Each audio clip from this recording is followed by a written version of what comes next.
Today we have the 2021 Tesla Model 3. This vehicle has done just under 42,000 miles. It has an automatic transmission and a fully electric motor.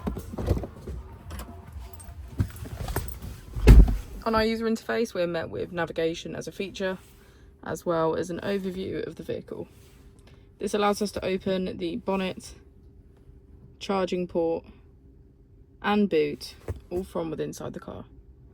If we click on our Tesla icon in the bottom right, we can access our controls, dynamics, charging, autopilot, safety, service, and software. Within safety, we have advanced features such as a pin to drive and a glove box pin. If we go back into software and click on additional vehicle information, we can get a deeper analysis of the vehicle spec. The Model 3 comes with a 360 degrees camera, and with that you can access your dash cam.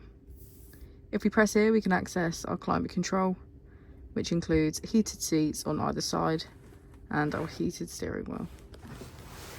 As we go into the back of the vehicle, we can get a good view of our panoramic roof.